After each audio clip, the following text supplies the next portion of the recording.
Merci beaucoup pour cette introduction et pour cette invitation. Je suis vraiment très heureux d'être avec vous aujourd'hui. Et je remercie chaleureusement donc, le professeur Sansonetti pour cette invitation et ses efforts en faveur de la santé publique et de la place de la santé publique dans cette institution. Alors, l'environnement, c'est le soutien de notre vie, c'est le cadre de l'essentiel de nos activités et aussi le réceptacle de leur détritus. C'est ce qui nous nourrit et ce qui va finir par nous digérer. Sur le long terme, si on écoute Darwin, c'est l'environnement d'une certaine façon qui façonne les espèces et donc qui a fait d'Homo sapiens une grande partie de ce qu'il est aujourd'hui. Mais je voudrais cet après-midi parler des relations entre l'environnement et l'humain à une échelle de temps beaucoup plus courte, celle de la vie humaine, et discuter donc de cette influence de certains facteurs environnementaux sur notre santé. C'est une question qui fait partie de la médecine et de la branche de la médecine qui s'intéresse plus particulièrement à la prévention. Et selon un programme qui a, je crois, été très bien énoncé il y a plus de 2 siècles par Condorcet, pour qui cette médecine de la prévention, qu'il appelait la médecine préservatrice, vise à faire disparaître à la longue à la fois les maladies infectieuses, mais aussi les maladies chroniques, qu'il appelait les maladies générales,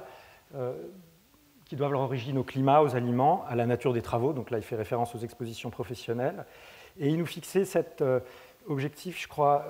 extrêmement ambitieux et clair, et qui colle très bien à l'épidémiologie, d'identifier les causes éloignées des pathologies. Et je crois qu'on peut là voir très bien la complémentarité entre, disons, une recherche physiopathologique qui s'intéresserait aux causes proches des maladies, disons d'une certaine façon à leurs mécanismes, sur lesquels, schématiquement, on va agir avec la thérapeutique, et une médecine de la prévention, avec l'épidémiologie en son centre, qui s'intéresserait, elle, aux causes plus éloignées, sur lesquelles, très schématiquement, on va agir surtout avec des approches de prévention. Alors, pour illustrer cette problématique, j'aimerais partir d'un exemple qui est tout à fait fondateur pour nous et qui est à la frontière entre différentes disciplines, qui est l'exemple des travaux de John Snow à Londres au milieu du XIXe siècle pour identifier les causes du choléra. À l'époque, on était dans une situation qui était peut-être pas très bonne pour la santé publique, mais très intéressante d'un point de vue scientifique, avec 2 réseaux de distribution d'eau qui puisaient leur eau, l'un quasiment dans la ville de Londres, avec une contamination par les eaux usées, et un autre qui puisait son eau bien plus en amont, en suivant les recommandations récentes de la municipalité. Et c'est une situation particulièrement intéressante scientifiquement si on cherche à étudier les causes des choléras, et si, comme John Snow, qui était avant tout anesthésiste et qui est pour moi un des pères de l'épidémiologie environnementale, je pense que c'est aussi, je ne sais pas si Arnaud Fontanet ou Philippe Sansonetti seront d'accord, quelqu'un qui a joué un très grand rôle pour la microbiologie. Et donc, il était à l'époque en opposition totale avec, disons, l'essentiel de l'Académie royale de médecine, pour qui c'était les miasmes, des émanations qui venaient des patients atteints de choléra et qui se transmettaient essentiellement dans l'air, qui étaient à l'origine du choléra. Et il était convaincu que la cause était à rechercher dans l'eau de boisson et sa contamination. Et il a tiré profit de cette situation particulière avec ces 2 réseaux d'adduction d'eau à Londres, dont il a cartographié les zones qu'il distribuait, et il s'est intéressé non pas à faire une comparaison entre la zone desservie essentiellement par un réseau et l'autre desservie principalement par l'autre réseau, les zones en vert et rose ici, parce qu'il savait que tout de suite on allait lui dire qu'il y avait des différences dans les taux de choléra entre les 2 zones, ça pouvait être attribué à tout un tas d'autres facteurs que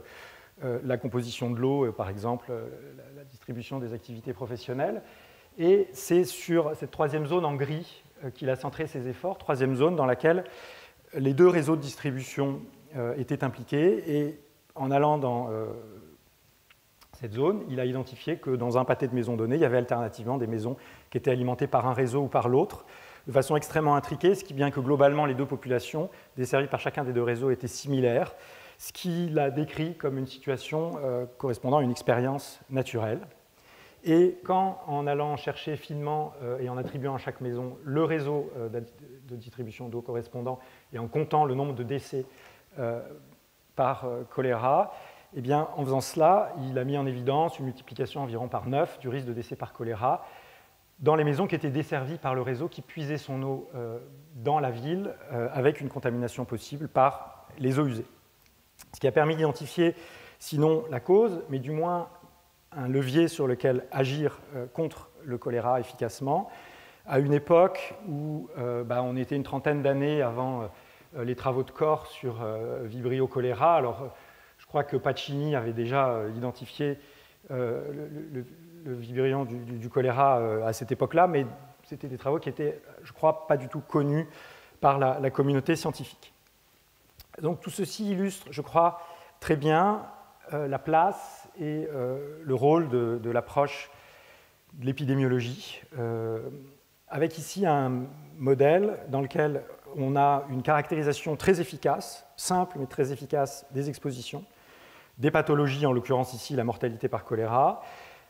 un grand soin sur le design, parce que ce n'est pas parce qu'on est dans une approche observationnelle qu'on ne va pas réfléchir au protocole d'étude, en fait, bien au contraire, et avec l'approche expérimentale comme horizon de référence, hein, il nous parlait d'expérience naturelle, une préoccupation centrale qui est de rendre comparables des groupes qui sont a priori pas forcément comparables dans ce contexte observationnel, donc une préoccupation pour ce qu'on va appeler les facteurs de confusion,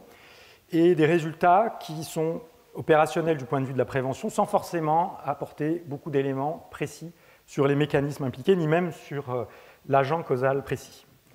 Alors je voudrais de façon probablement très très schématique contraster ce modèle causal de l'effet des agents microbiaux tels que ceux qui sont ici dans le cas du choléra, avec les défis qu'on a dans la recherche en santé environnementale, notamment sur les facteurs chimiques aujourd'hui. En gros, à l'époque de John Snow, on est face à la situation d'agents qui sont des causes nécessaires de la maladie,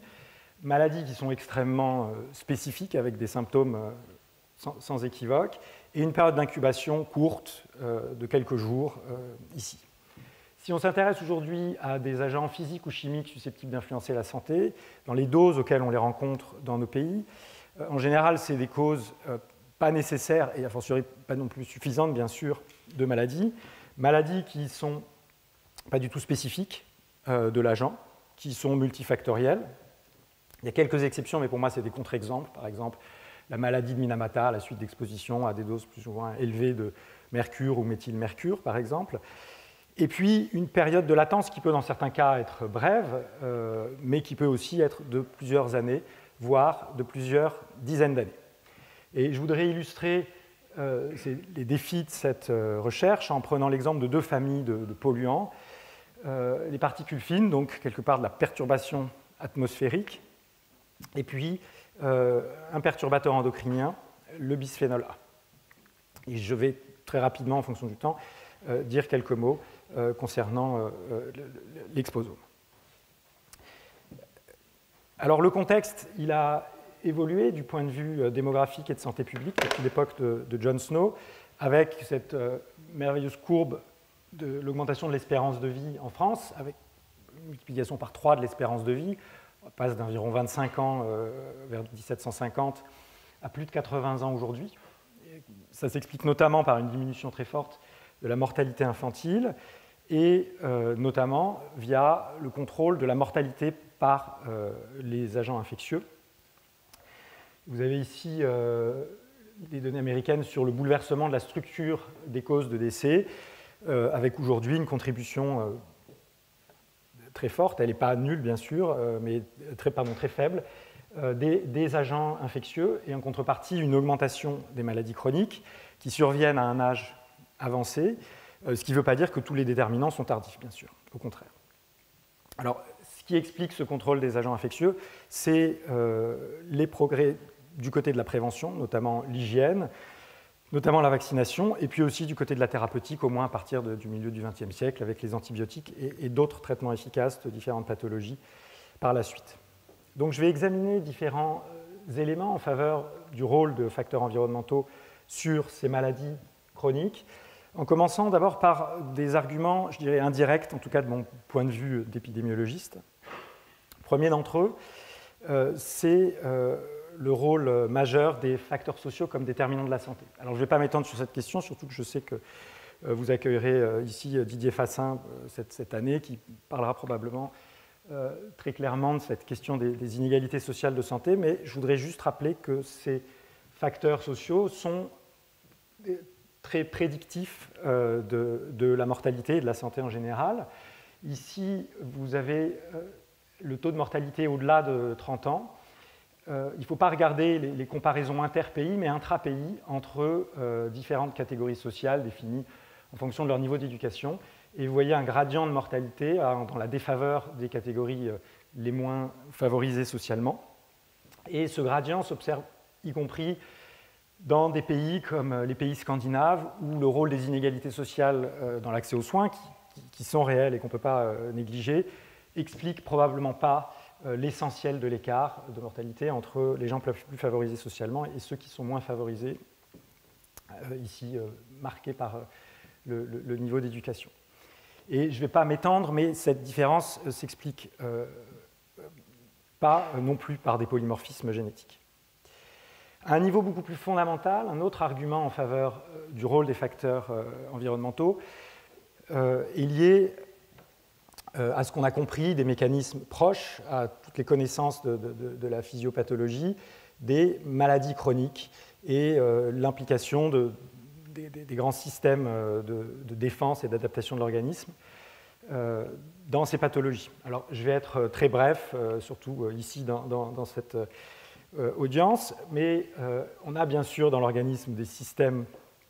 de défense face aux agressions, par exemple notre système immunitaire, qui va réagir par des mécanismes plus ou moins spécifiques, notamment de l'inflammation, qui va permettre dans certains cas une réparation, mais dans d'autres cas, si on a une inflammation chronique, à long terme, va pouvoir augmenter le risque de survenue de maladies chroniques comme le cancer. Et puis un autre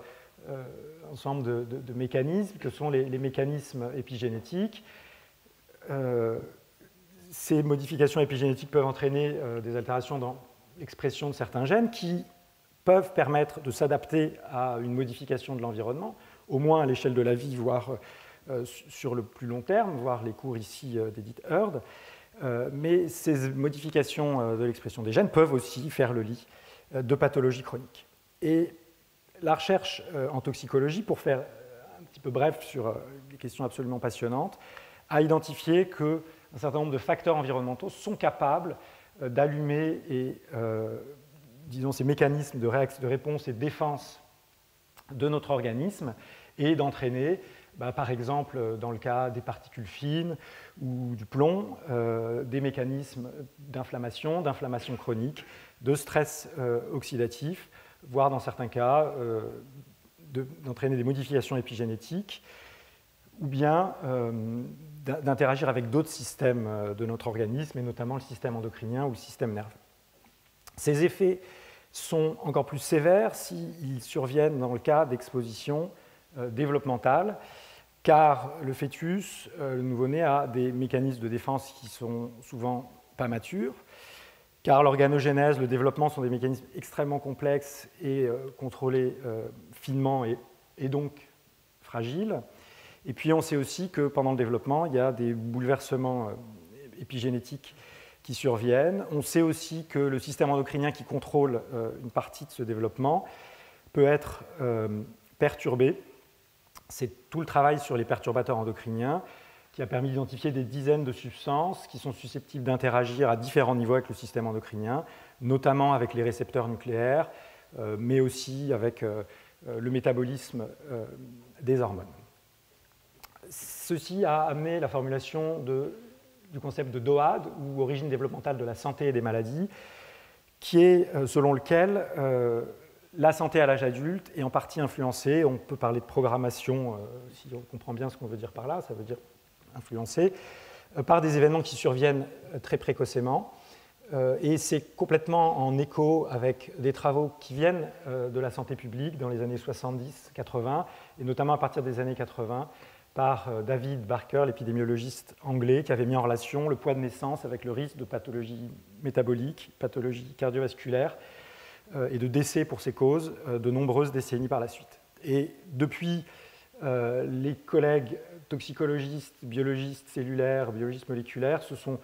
emparés de ces connaissances, donnant lieu à ces travaux sur le concept d'OAD, qui est une théorie extrêmement intéressante à l'interface avec le développement, l'épigénétique, la santé environnementale et l'épidémiologie. Troisième faisceau d'arguments, j'ai envie de dire toujours en creux concernant le rôle de l'environnement sur la santé, c'est les connaissances apportées par les développements de la recherche pangénomique, les études GWAS des dernières décennies, et puis les travaux venant de l'épidémiologie, notamment sur les études familiales. Pour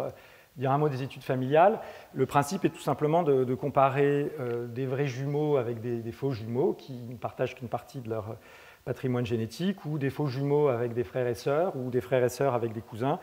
qui partagent des fractions différentes du génome de leurs parents et des fractions différentes aussi de leur environnement prénatal et postnatal. Et ces études permettent de fournir des éléments et des indications sur l'héritabilité, qui est un concept un peu compliqué, mais qui traduit la fraction qu'on a envie d'attribuer au code génétique, vraiment à l'ADN en dur, hein, pas à l'épigénétique, mais vraiment à la génétique, dans la survenue des maladies. Et on peut aussi faire la même chose en essayant d'additionner les travaux des études pangénomiques, mais qui sont à un stade beaucoup moins avancé et qui ont une tâche beaucoup plus lente et complexe pour identifier les contributions des gènes. Les résultats sont quand même globalement cohérents. Ils vont dans le sens que pour certains phénotypes et pathologies comme le diabète de type 1 ou la taille, il y a une héritabilité probablement très importante, mais pour de nombreuses maladies chroniques ou phénotypes comme le taux de cholestérol, le surpoids, le diabète de type 2, le cancer du sein, du testicule, la leucémie, l'héritabilité est probablement de quelques pourcents à quelques dizaines de pourcents, ce qui, en creux, laisse une place pour des facteurs non codés dans l'ADN en dur et transmis, et donc les facteurs environnementaux au sens large. Ces études familiales sont extrêmement intéressantes, mais elles ne permettent pas de pointer sur les facteurs de l'environnement au sens large, hein, ça inclut les comportements notamment, qui pourraient être à l'origine de cette hétérogénéité dans le risque de maladie. Donc ce n'est pas très opérationnel du point de vue de la médecine préservatrice de Condorcet. Ça nécessite des grandes populations et des registres qui sont en gros disponibles dans quelques pays scandinaves ou américains, mais pas tellement dans les pays du Sud, en tout cas à l'échelle nécessaire pour avoir suffisamment de jumeaux et de vrais et faux jumeaux. Ça fournit des résultats qui sont très dépendants du contexte et qui dépendent de la variabilité à la fois des polymorphismes génétiques et des facteurs environnementaux. Il y avait une forte héritabilité de la taille, ça c'est dans les pays du Nord, mais si on faisait les mêmes études dans des pays du Sud où il y a beaucoup plus de déficiences alimentaires, par exemple, on verrait peut-être une héritabilité plus faible de la taille. Et puis, d'une certaine façon, ça repose, d'un point de vue causal, sur l'opposition dépassée entre gènes et environnement qui ignorent que facteurs génétiques et facteurs environnementaux peuvent être impliqués dans des mêmes mécanismes causaux à des niveaux différents. Donc du coup, tout ceci amène à proposer le modèle général selon lequel les pathologies chroniques sont influencées par des causes proximales, proches, physiologiques que j'ai évoquées et des nombreux mécanismes impliquant les systèmes endocriniens, immunitaires, cardiovasculaires, système nerveux, etc. Ces paramètres et ces systèmes sont influencés par notre comportement au sens large, dans lequel on peut inclure l'alimentation, le tabac, l'activité physique, le sommeil. Tout ceci est aussi bien sûr influencé par le génome et l'épigénome. Pour ce qui est de ce qui est extérieur maintenant à l'organisme, d'une part, le comportement influence cet environnement, voire la problématique du changement climatique, mais ce n'est pas directement ce qui nous intéresse aujourd'hui, même si en fait ces modifications de l'environnement en général peuvent avoir une influence sur notre santé. Et notre environnement va influencer d'une part nos comportements. Si je vis au bord de la mer ou à proximité d'espaces verts, je ne vais pas avoir la même quantité, je vais pas me nourrir de la même quantité de poissons ou avoir la même activité physique que quelqu'un qui vit ailleurs. Ces facteurs environnementaux, comme je l'ai évoqué, peuvent influencer le stress oxydatif, créer de l'inflammation et d'autres mécanismes déclenchant les maladies chroniques, et aussi, y compris, certains mécanismes épigénétiques. Alors, on peut mettre tout à fait dans l'environnement les facteurs sociaux, ou on peut les voir, selon le modèle causal qu'on a, comme des déterminants de nos expositions environnementales. Donc, depuis le début, je parle de l'environnement au sens très large, et je voudrais en dire un tout petit peu plus. On utilise aujourd'hui, grâce à Christopher Wilde, l'expression d'exposome, qui désigne simplement l'ensemble des facteurs environnementaux auxquels on est exposé sur la vie entière, depuis la conception,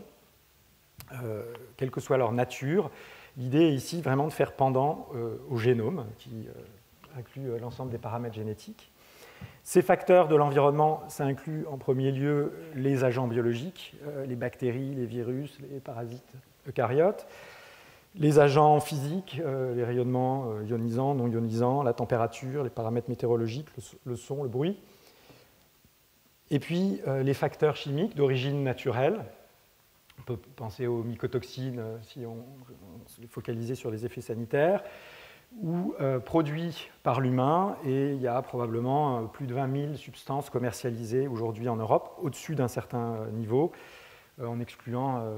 les médicaments et les pesticides. Alors, je vais ici me concentrer sur les facteurs chimiques pour la suite et sur cette période, donc depuis le début du XIXe siècle, l'époque de John Snow, période que je ne suis pas sûr que tous les géologues seraient d'accord, mais que certains appellent l'Anthropocène et qui correspond en gros à la révolution industrielle. Révolution industrielle qui est une révolution de l'énergie avant tout, qui a d'abord été une révolution du charbon et qui a entraîné dans un premier temps une augmentation des niveaux alors, de certains métaux que l'humain a toujours utilisés comme le plomb et de produits de combustion comme les particules fines, les oxydes de soufre, bien sûr le dioxyde de carbone. Et puis à partir du moment où cette révolution industrielle, qui est une révolution de l'énergie, s'est appuyée sur le pétrole, il y a eu une révolution chimique qui a entraîné, disons, à partir des années 1930-50, une augmentation de la production, d'abord de composés chlorés, les polyorganiques persistants tels que PCB, DDT, qu'on a interdits après quelques décennies, et puis ensuite d'autres pesticides que le DDT, comme les pesticides organophosphorés, des composés des plastiques comme les bisphénols, des additifs des plastiques comme les phtalates, et tout un tas d'autres familles de substances. Et ces agents chimiques, d'une certaine façon, c'est le pendant pour la révolution industrielle de ce que les agents infectieux sont pour la révolution agricole, si on considère que c'est la révolution agricole qui a rapproché l'humain d'un certain nombre de pathogènes en diminuant la distance notre distance avec les animaux domestiques. Donc je vais rentrer maintenant ici dans la discussion des effets de ces substances avec des approches qui se concentrent précisément sur des substances bien spécifiques. Et je voudrais juste, pour rester dans cette présentation très... vous avez vu ici ce schéma historique des agents de l'environnement. On n'a pas de classification équivalente à la classification phylogénétique pour les agents chimiques. Il y a un grand nombre de familles, il n'y a pas de façon simple de les classifier si on s'intéresse à leurs effets sur la santé, mais il y a quand même quelque chose d'important à remarquer, qui est que du point de vue de la demi-vie toxicocinétique dans l'organisme, la plupart des substances de la première phase de la révolution industrielle, ou disons jusqu'aux années 1950, ont une persistance relativement longue dans l'organisme, 5 à 10 ans dans le cas du DDT, avec l'exception du tabac. Et pour la période la plus récente, et l'essentiel des substances qui sont commercialisées encore aujourd'hui, on a des demi-vies beaucoup plus courtes, de l'ordre de quelques heures, vous voyez, à quelques semaines, selon les substances. Ce qui ne nous dit pas forcément grand-chose du point de vue de la nocivité, parce que bien sûr, la demi-vie toxicocinétique ne permet pas de prédire la nocivité d'une substance, mais ce qui va poser un défi colossal du point de vue de la caractérisation des niveaux d'exposition et de leurs effets sur la santé. Donc je vous vais prendre 2 exemples de ces substances, ou en fait un mélange de substances qui sont préoccupants aujourd'hui et qui sont extrêmement variable dans le temps, en commençant par les particules fines.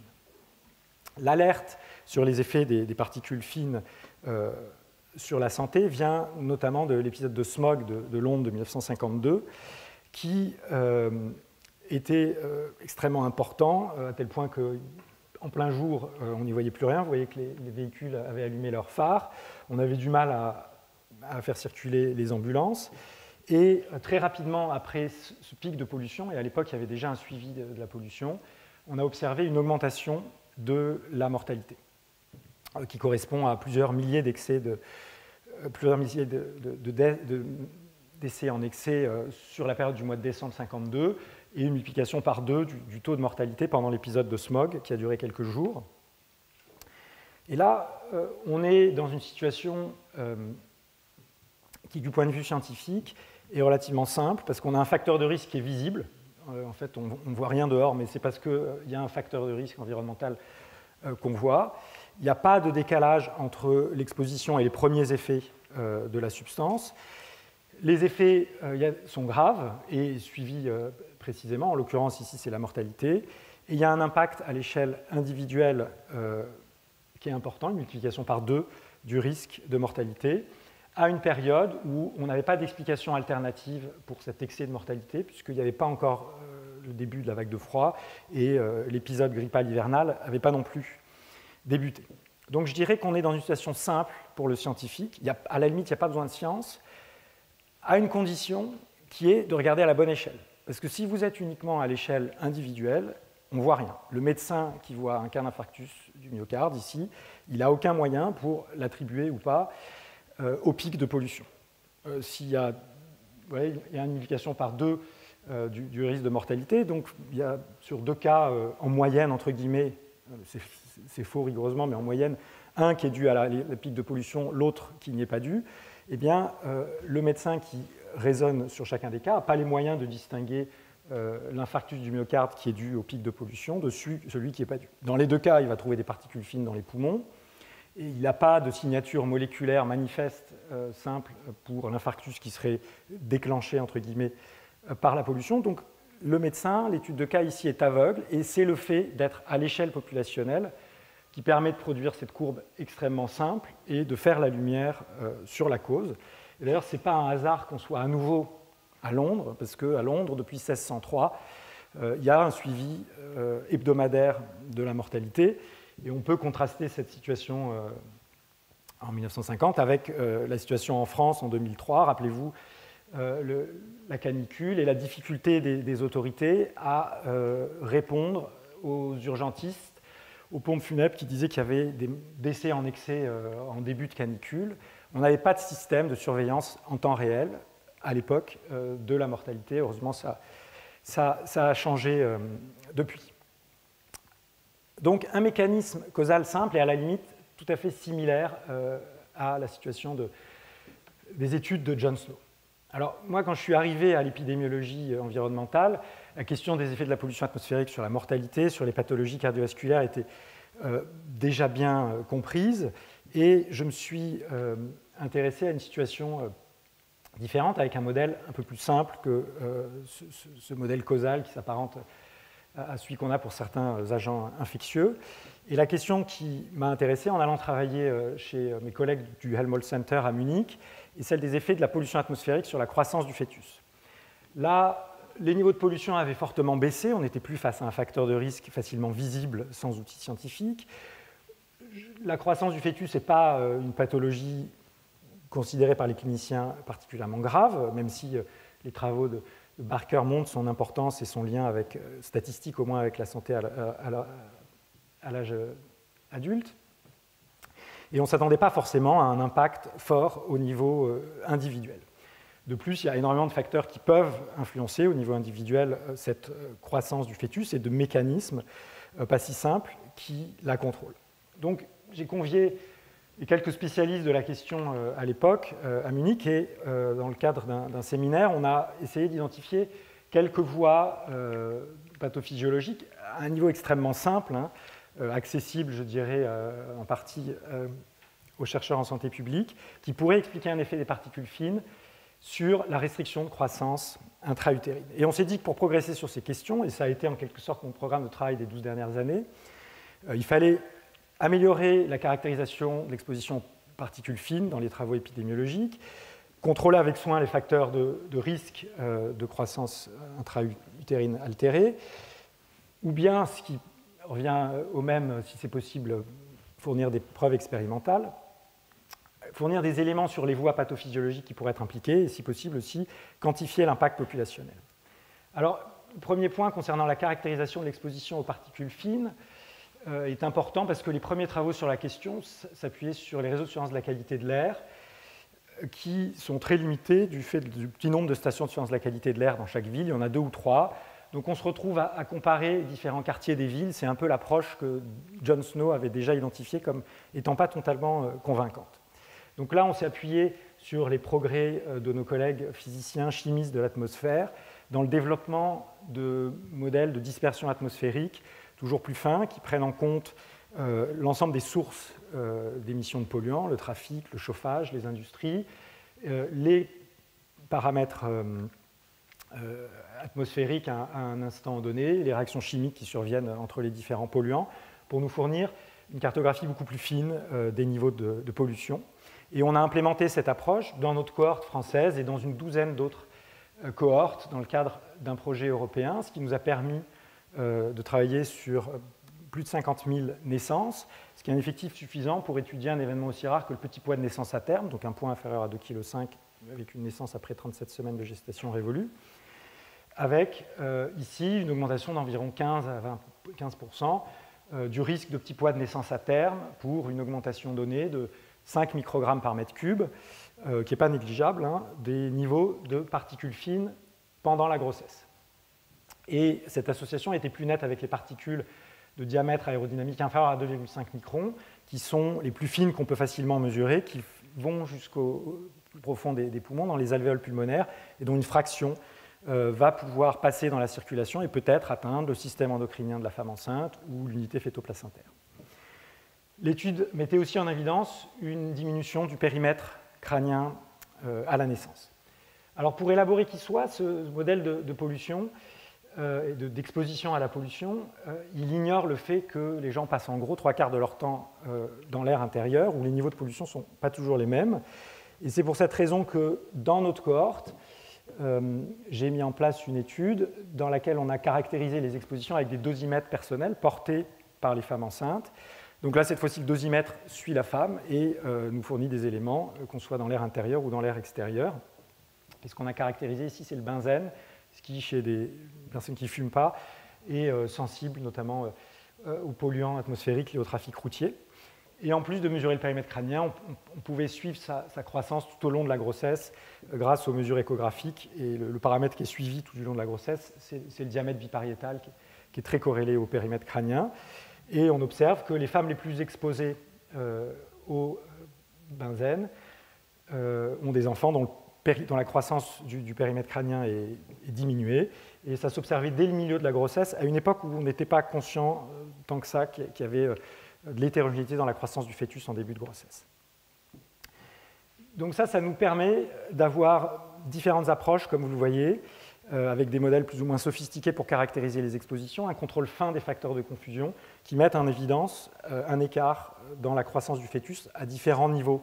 d'exposition aux polluants atmosphériques. On peut continuer à avancer dans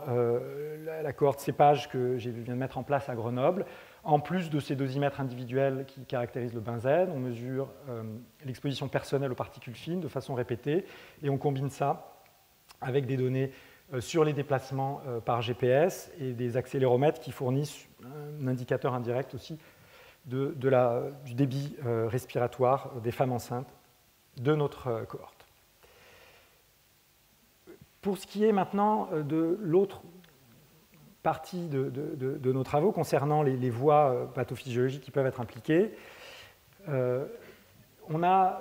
commencé on a réalisé des travaux qui s'intéressaient à une hypothèse selon laquelle l'action des polluants atmosphériques pourrait passer par une altération de la fonction cardiovasculaire maternelle et mis en évidence une altération de la pression artérielle des femmes enceintes en lien avec les polluants atmosphériques. Et cette altération de la pression artérielle pourrait entraîner, même si on ne l'a pas documenté précisément, une altération des échanges materno-placentaires, une diminution de l'apport en nutriments, en oxygène du fœtus, qui pourrait expliquer la restriction de croissance. On observe aussi, dans un des centres de notre cohorte, une diminution du poids du placenta et du ratio entre le poids placentaire et du fœtus. Et on a commencé, c'est le travail de Johanna Leupel dans mon équipe, à s'intéresser aux altérations épigénétiques dans le placenta. Pour l'instant, les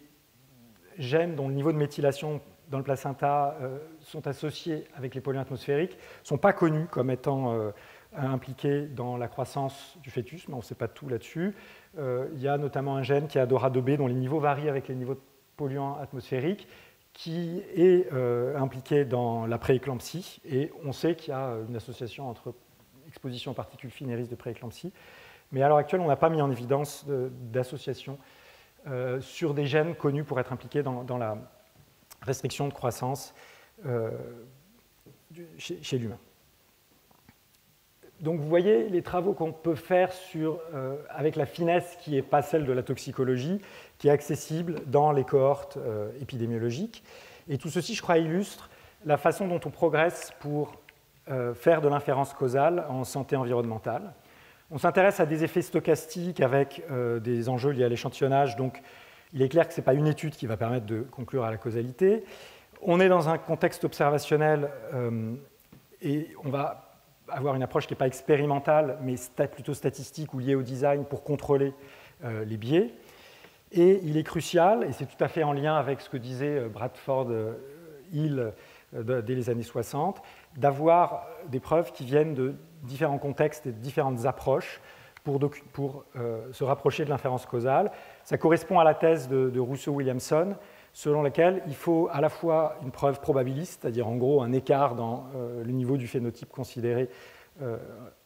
chez les sujets plus ou moins exposés, et un élément de preuve mécanistique. Et c'est complètement la logique qui est à l'œuvre au cirque, notamment pour classifier les carcinogènes. Et c'est aussi d'ailleurs tout à fait cohérent avec l'approche de poids de preuve qui est de plus en plus utilisée et qui consiste non pas à considérer séparément chaque discipline, mais à intégrer les éléments de preuve qui viennent de chaque discipline à chaque échelle. Alors, bien sûr, tout ceci exclut pas et au contraire doit intégrer la preuve expérimentale. Et il y a très peu de travaux sur ces questions des expositions aux polluants atmosphériques pendant la grossesse, et c'est pour ça que j'ai proposé, dans le cadre d'un projet soumis à l'ERC, de réaliser une telle étude expérimentale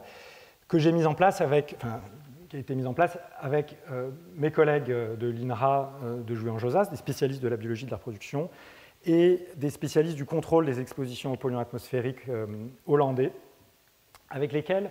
on a utilisé un moteur diesel, concentré ces fumées pour exposer des lapines gestantes quelques heures par jour à des niveaux relativement élevés de particules fines dans des chambres d'exposition, avec bien sûr un groupe témoin qui était exposé entre guillemets au bon air pur de Jouy-en-Josas pendant l'ensemble de la gestation. Donc un modèle sur lequel nos collègues réussissent à suivre précisément la croissance du fœtus avec exactement les mêmes échographies qu'on peut utiliser chez l'humain, et un placenta qui est un petit peu plus proche du placenta humain que le placenta des rongeurs. Et les premiers résultats de ces travaux démontrent, et je crois que c'est une des choses les plus importantes, un passage transplacentaire de ces particules ultra fines jusqu'à la phase fœtale du placenta. Il suggère aussi une diminution de la croissance, de la taille de la tête des lapros de la génération F1, donc les premières générations de la descendance des lapines exposées, tout à fait cohérent avec les associations qu'on observait chez l'humain.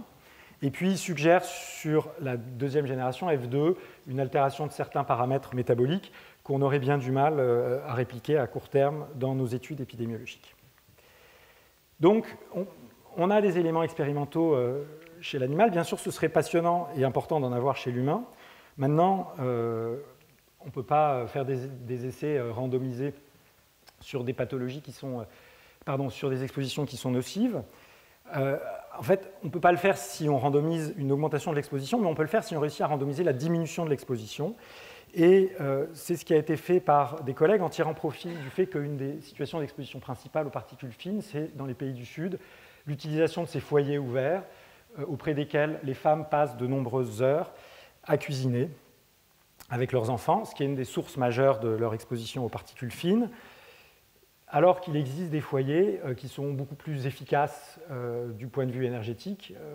qui entraînent une déforestation nettement moindre et une exposition aux particules fines beaucoup plus faible. Et donc, mes collègues, menés par Kurt Smith, ont mis en œuvre un essai randomisé au Guatemala dans lequel ils randomisaient la distribution à ces familles et à ces femmes enceintes de foyers fermés beaucoup plus efficaces thermiquement et énergétiquement, ce qui a permis, dans le bras qui a reçu cette expérimentation, une diminution des niveaux de pollution et une tendance statistiquement pas très nette, mais qui va dans le sens d'une augmentation du poids de naissance chez les femmes à qui on a donné ces foyers fermés qui permettaient de diminuer les niveaux de particules fines. Avec tous ces travaux, on arrive donc à identifier les dangers et à fournir des relations dose-réponse entre une exposition à un facteur bien précis et certaines pathologies. On peut, et je crois que dans certains cas c'est utile, de ne pas s'arrêter là et faire ce qu'on appelle une caractérisation du risque qui correspond à la quantification du nombre de cas attribuables collectivement à une exposition donnée dans une population bien spécifique. Ces études d'impact sanitaire ou de risque, de quantification du risque, très rapidement, leur principe consiste à combiner des données fines ici sur les niveaux de particules fines avec des données sur la densité de population. Donc ici, dans cette étude à Grenoble, ça nous permet d'avoir une estimation de l'exposition aux particules fines à l'échelle de la population de l'agglomération et de façon représentative cette fois, population sur laquelle on va appliquer les relations dose-réponse, soit des études que je viens d'indiquer concernant le poids de naissance, soit de grandes méta-analyses sur la mortalité ou le cancer du poumon, ce qui permet d'estimer la fraction de risque attribuable aux particules fines pour ces différentes pathologies ou problèmes. Donc, avec une estimation qu'environ 4 à 8% de la mortalité dans l'agglomération grenobloise est attribuable à l'exposition aux particules fines, 3 à 11% des cas de cancer du poumon, et puis entre 10 et 40%, on a ici une relation dose-réponse qui est estimée moins précisément, des cas de petits poids de naissance à terme. Donc ça, c'est l'approche qui est utilisée par exemple par Santé publique France quand elle nous donne le nombre de cas attribuables aux particules fines pour la mortalité à l'échelle nationale. On peut comparer ça avec l'impact du tabac, et dans le cas des petits poids de naissance à terme, vous voyez que le tabac a une fraction de risque attribuable qui est du même ordre de grandeur, de 10 à 20%, ce qui illustre bien ce qu'on appelle parfois le paradoxe de la prévention, à savoir qu'on peut arriver au même bénéfice sanitaire dans une population, soit avec un facteur qui a un impact très fort au niveau individuel et une prévalence d'exposition qui n'est pas forcément très élevée, 17% chez la femme enceinte pour le tabac, ou un facteur de risque qui a un effet individuel plus faible, mais une prévalence d'exposition beaucoup plus importante, une exposition quasiment systématique, dans le cas des particules fines en milieu urbain. On peut aussi se servir de ces modèles environnementaux à l'échelle nationale pour fournir des indications sur certaines populations à risque, ici en fonction des caractéristiques sociales, et vous voyez cette illustration d'une augmentation l'exposition aux particules fines des femmes enceintes qui vivent dans les quartiers les moins favorisés, avec un écart de 1 à 2 microgrammes par mètre cube, 1 ou 2 microgrammes par mètre cube dans l'exposition aux particules fines, c'est associé sur la vie entière à une diminution de l'espérance de vie qui peut aller de 1 à 2 mois approximativement. Donc ça n'explique pas du tout l'ensemble de l'écart dans l'espérance de vie en fonction des catégories sociales, mais ça peut en expliquer une petite partie. Alors en théorie, quand on a fait ça, on a fait un peu toute la chaîne qui va de l'identification des dangers à la caractérisation des risques. Et après, la question est dans les mains des décideurs et des gestionnaires de risques. On a quantifié le risque, il s'agit de le gérer. En fait, pour certains problèmes compliqués qui impliquent de nombreux secteurs de la société, il n'y a pas toujours une gestion très rapide du risque. Et je crois que les spécialistes de santé publique peuvent aller un pas au-delà et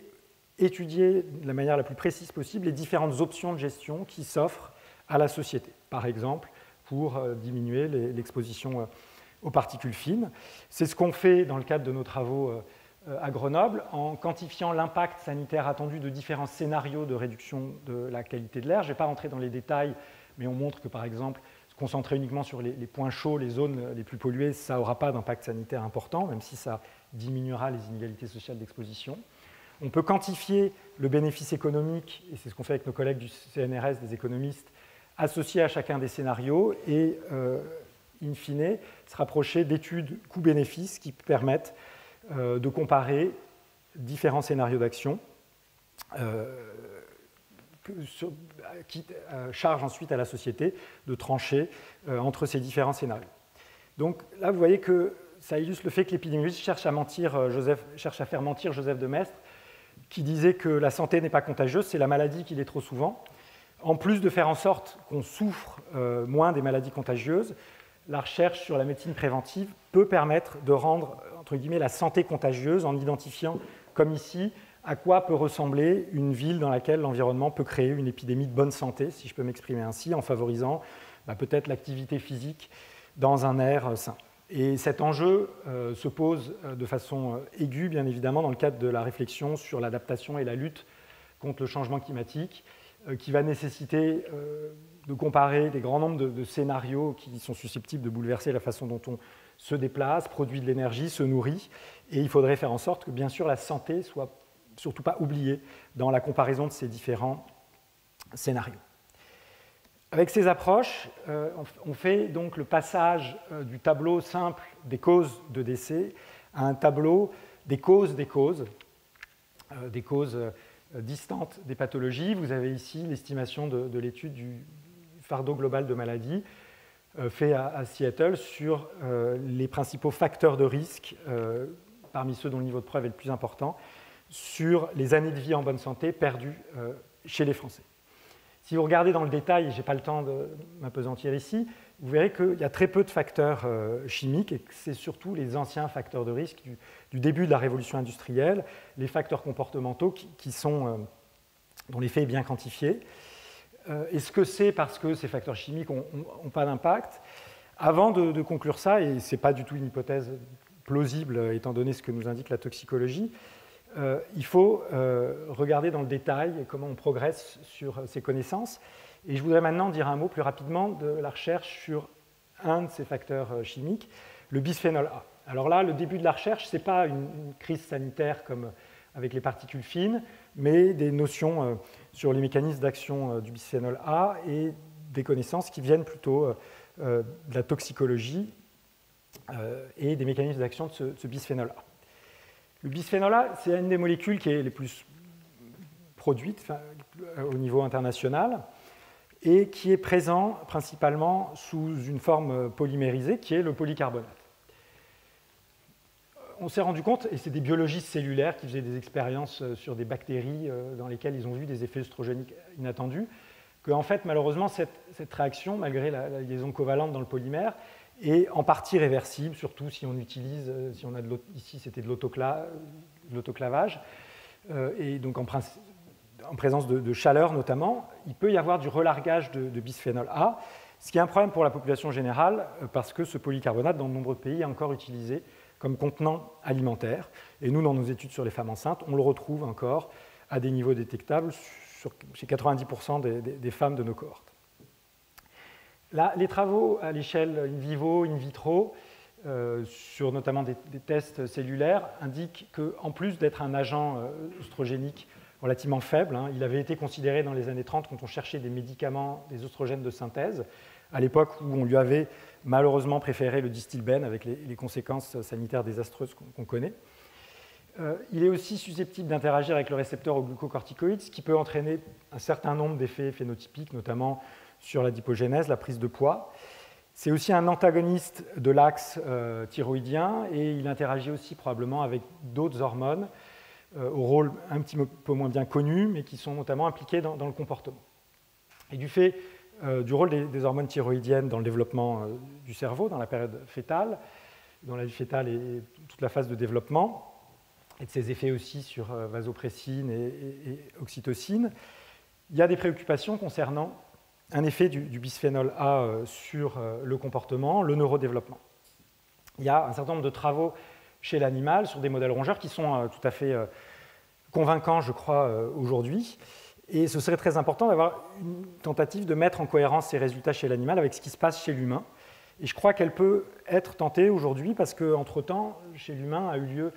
ce que certains appellent la révolution des biomarqueurs, c'est-à-dire en gros l'ensemble des progrès de la recherche biochimique avec des technologies de chromatographie en phase gazeuse, spectro de masse, qui nous permettent de détecter de façon ciblée, avec une très bonne sensibilité, les contaminants dans l'environnement ou dans notre organisme. Donc on sait maintenant doser ces contaminants. Le bisphénol A est un des plus difficiles à doser parce qu'en fait, il y a des contaminations absolument ubiquitaires, donc il n'y a que quelques équipes qui savent bien le doser précisément. Et on a cherché à confirmer ces effets, notamment sur l'anxiété, mis en évidence dans les études chez les rongeurs, avec Claire Philippa, la chercheuse qui travaille avec moi sur ces questions depuis quelques années. Dans la cohorte EDEN que j'ai déjà évoquée, dans le cadre de laquelle on a fait doser le bisphénol A par nos collègues du CDC à Atlanta à 26 semaines de gestation, à partir d'un prélèvement fait chez la femme enceinte, et mis en relation ces niveaux de bisphénol A avec le comportement de l'enfant déclaré à partir d'un questionnaire standardisé de neurodéveloppement qui s'appelle le questionnaire des points forts et des points faibles, qui caractérise notamment le comportement de l'enfant. Donc là, on n'est pas sur des effectifs, c'est quelques centaines d'enfants, de petits garçons, on n'est pas sur des effectifs qui permettent d'étudier des pathologies comme l'autisme, mais des marqueurs quantitatifs qui sont à long terme associés à la survenue d'autisme, mais qui ne sont pas forcément du tout des pathologies. On observe dans cette étude une augmentation du risque de problèmes de relation avec les pairs déclarés par les mères qui remplissent les questionnaires, et aussi une tendance à l'augmentation des comportements de type repli sur soi, à mesure que l'exposition au bisphénol A pendant la grossesse augmentait. Alors, avec Claire, on a cherché à avancer sur ces questions, et plutôt, comme nos collègues, de chercher à augmenter les effectifs de nos études ou à s'intéresser à d'autres événements de santé, on a souhaité prendre un peu de recul et réfléchir sur la caractérisation des expositions, et plutôt que d'augmenter le nombre de mesures, d'augmenter le nombre, non pas le nombre de sujets, on a cherché à augmenter le nombre de mesures qu'on faisait chez chaque sujet des expositions. Et on a fait doser le bisphénol A sur l'ensemble des urines d'une femme enceinte, de quelques femmes enceintes pendant la grossesse, et pendant une semaine ici. Et vous voyez ces variations au jour le jour qui représentent la demi-vie extrêmement courte que j'évoquais tout à l'heure. On a des variations très fortes d'un jour à l'autre, ou même au sein d'une même journée, dans le bisphénol A excrété. Ce qui fait que vraiment ces substances sont des cibles mouvantes dans l'organisme. Et ce n'est pas parce qu'on a des biomarqueurs qui sont très précis à un moment donné qu'on a une mesure pertinente de l'exposition. Et l'essentiel des études sur la question se sont appuyées sur un unique échantillon urinaire qui, en gros, va nous dire ce qui s'est passé dans les 2 ou 3 heures précédant le prélèvement, mais en aucun cas nous renseigner sur une exposition à long terme. On a réalisé une simulation statistique dans laquelle on va simuler cette variabilité intra-individuelle et supposer qu'on connaît l'effet de la substance. Et donc, en supposant connaître la structure de l'erreur de mesure, ici une erreur de type additif, c'est-à-dire une variation aléatoire autour d'un niveau moyen, on peut quantifier que des études qui s'appuient sur un unique prélèvement urinaire vont avoir un biais qui est en moyenne un biais d'atténuation de l'ordre de 80% pour une substance aussi variable que le bisphénol A. C'est-à-dire que s'il y a une relation dose-réponse qui correspond à une augmentation de 10 du phénotype considéré pour une augmentation de 1 de l'exposition, l'épidémiologiste en moyenne va voir 2, et donc avec une puissance statistique très fortement diminuée. Donc on voit vraiment littéralement la partie émergée de l'iceberg, et bien souvent, en fait, on ne peut pas conclure.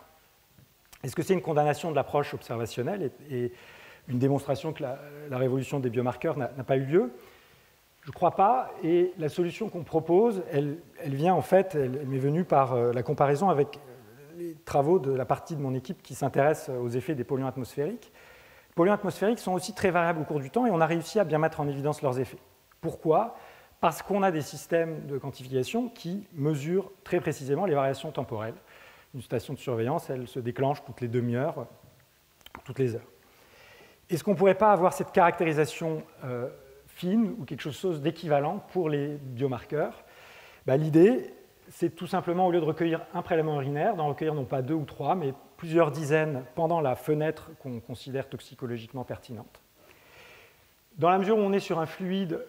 au lieu de faire un dosage dans chacun des prélèvements, on peut les mélanger et faire le dosage dans le mélange intra-sujet, ce qui fait qu'on peut, pour un coût de dosage identique, augmenter fortement la fenêtre de temps sur laquelle on caractérise l'exposition. C'est une idée qui est très simple, qui est ancienne, et qui a d'ailleurs été critiquée il y a 150 ans par Claude Bernard, qui disait que si on recueille l'urine d'un homme pendant 24 heures et qu'on mélange toutes ces urines pour avoir une urine moyenne, on a précisément une urine qui n'existe pas, parce que, bien sûr, on n'a pas la même urine après la digestion ou à jeun. Mais, bien sûr, ce que dit Claude Bernard est tout à fait pertinent, mais Claude Bernard s'intéressait à des variations intra-individuelles pour mettre en évidence des effets physiologiques, pour lesquels c'est crucial d'avoir des variations intra-individuelles fines. En revanche, quand on s'intéresse à des effets à long terme, ça a tout à fait du sens de réussir à avoir une quantification d'un niveau moyen au niveau individuel pour mettre en évidence un lien entre des variations interindividuelles, cette fois, et le risque de maladie. Et donc, grâce à cette approche, qui est une perte d'information si on s'intéresse à des questions à court terme, mais qui est un gain d'information si on s'intéresse à des effets à long terme, on a une vision beaucoup plus complète des expositions. Et on peut montrer que, dans certains cas, c'est beaucoup plus intéressant d'augmenter non pas le nombre de sujets dans les études, mais d'augmenter le nombre de mesures par sujet. Et on peut même gagner en efficacité et avoir des biais plus faibles si on diminue le nombre de sujets dans une étude, mais qu'on augmente le nombre de mesures qu'on fait chez chaque sujet pour les expositions les plus variables en tout cas. Alors vous pensez que mes collègues qui font des cohortes à l'échelle de la planète ne sont pas complètement ravis par ces résultats parce que c'est lourd logistiquement. Ils nous disent d'ailleurs que ce n'est pas possible de faire des recueils répétés de dizaines d'échantillons biologiques. En fait, on est ici face à un prélèvement qui n'est pas invasif. Ce qu'on va doser dans le sang est persistant, donc on n'a pas besoin de faire des prélèvements sanguins répétés. L'urine, on la prélève rapidement et en fait, on vient de démontrer que c'est tout à fait possible dans le cadre de notre cohorte CEPAGE, où on a pu réaliser ce protocole sur pas loin de 500 familles, avec au total plus de 60 000 échantillons biologiques qui sont dans notre bibliothèque et dont une quarantaine d'échantillons recueillis chez chaque femme pendant la grossesse. Donc ce grand nombre d'échantillons biologiques fait que j'aime bien utiliser le Mont Aiguille, qui est un des très beaux sommets au sud de Grenoble, pour représenter la cohorte. Mais je voudrais aussi montrer l'ingénieur de recherche de l'INSERM qui coordonne cette étude et l'ensemble des attachés de recherche clinique qui sont sur le terrain et qui vont chercher les échantillons biologiques et font les examens cliniques des femmes enceintes et des enfants, et sans laquelle cette plateforme, qui est le télescope à partir duquel les épidémiologistes observent les populations, ne pourrait pas exister. Donc on est vraiment ici face à, je crois, une nouvelle génération de cohortes de naissance. La première génération des cohortes de naissance dans les années 1990, c'était des cohortes avec un recrutement postnatal, pas de prélèvement biologique. La deuxième génération, elles sont allées avec un recrutement pendant la grossesse, donc on a commencé à s'intéresser à une fenêtre de temps très, très intéressante, avec un petit nombre de prélèvements biologiques. Et dans ce que j'appelle ces cohortes de troisième génération, on a des participants en quelque sorte connectés avec un suivi beaucoup plus fin de leurs expositions, avec des dosimètres, des prélèvements biologiques répétés, un phénotypage aussi beaucoup plus précis, ce qui nous permet d'avoir une vision beaucoup plus complète des expositions et des liens éventuels avec des voies de signalisation ou des phénotypes ou des paramètres cliniques. Un mot juste, parce qu'avec ces études, on peut aller au-delà et faire des travaux sur l'exposome, dont je vous avais promis de dire quelques éléments. Avec tout ce que je viens de vous montrer, on va vers une vision complète des variations temporelles sur certaines périodes des expositions. L'idée de l'exposome, c'est de prendre en plus en considération les autres expositions, qui ne sont pas forcément un biais, hein. Elles le sont que si elles sont corrélées aux facteurs qui nous intéressent et qu'elles influencent aussi le paramètre phénotypique concerné. Ces études sur l'exposome, le concept il a une quinzaine d'années, mais on commence juste à avoir du recul grâce à une première série d'études qui ont été financées par l'Europe dans le cadre du 7e programme cadre, et notamment ELIX, sur lesquels j'ai travaillé avec mes collègues d'IS Global Barcelone. ELIX vient de se terminer, et ça nous a permis d'avancer, et on est très modeste sur les résultats, d'abord dans la caractérisation de l'exposome, et de documenter un grand nombre d'expositions environnementales à l'échelle européenne, de documenter éventuellement les associations avec des facteurs sociaux. Et on commence aussi à progresser sur la façon dont on peut mettre en relation ce grand nombre d'expositions avec la santé, en se heurtant en gros aux difficultés que nos collègues qui ont fait des études pangénomiques ont eues il y a depuis quelques décennies, avec des solutions qui sont en partie les mêmes, mais seulement en partie parce qu'on a un niveau de corrélation entre les expositions environnementales qui est plus important que la corrélation qu'il y a entre les polymorphismes génétiques. Donc ça pose des défis supplémentaires, je dirais, en plus des difficultés liées à la caractérisation des expositions, parce qu'on n'a pas les outils de quantification du génome. Ici, c'est l'exemple d'un des premiers travaux qui relie l'exposome prénatal et postnatal dans l'enfance avec la fonction, avec la pression artérielle de l'enfant, avec des associations, avec certains paramètres urbains, et des expositions à des produits persistants. On n'est pas forcément étonné du fait de ce que je vous ai dit avec nos difficultés sur les polluants peu persistants, de ne pas voir forcément ressortir les polluants les moins persistants. On n'a pas encore suffisamment de recul, je crois, pour voir la place que vont prendre ces études sur l'exposome au sein de la recherche en santé publique. Je pense qu'un niveau où elles pourront agir, en quelque sorte, c'est de nous aider à avoir des approches à haut débit, comme on en a en toxicologie, à un peu plus haut débit, disons, que les études épidémiologiques de cohortes classiques. Et puis dans ces cohortes aussi, en général, on va de plus en plus vers une situation où on n'a plus simplement deux couches de données, les expositions et la santé, mais des couches intermédiaires sur, par exemple, le microbiote, qu'on quantifie, en tout cas le microbiote intestinal, dans le cas de la cohorte cépage que je vous ai présentée. Le méthylome, à supposer qu'on réussisse à être dans le bon tissu, nous on le fait dans le placenta, ou le transcriptome. Alors, la mise en évidence de liens clairs entre l'environnement et la santé en prenant en compte l'ensemble de ces couches qui constituent réellement des données de haute dimension, parce qu'on n'est pas dans la situation où on arrive à avoir ces données sur des centaines de milliers de sujets, comme il le faudrait probablement, pose d'énormes défis. Et dans le cadre du travail d'une de mes doctorantes,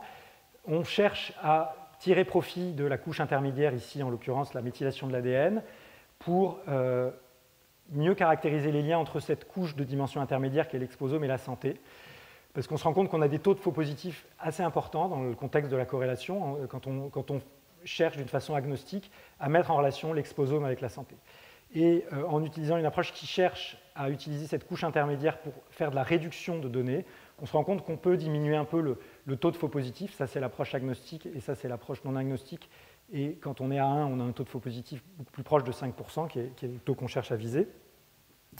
Et de plus, les premiers éléments du travail de Solène Cadieux suggèrent que dans le cas où on a de la causalité inverse, c'est-à-dire où c'est le paramètre de santé qui influence les niveaux d'exposition, et ça c'est possible, notamment dans le cadre de substances lipophiles qui sont par exemple liées au surpoids, dont le niveau est lié au surpoids, eh bien, là où les approches agnostiques ne permettent pas de faire de la distinction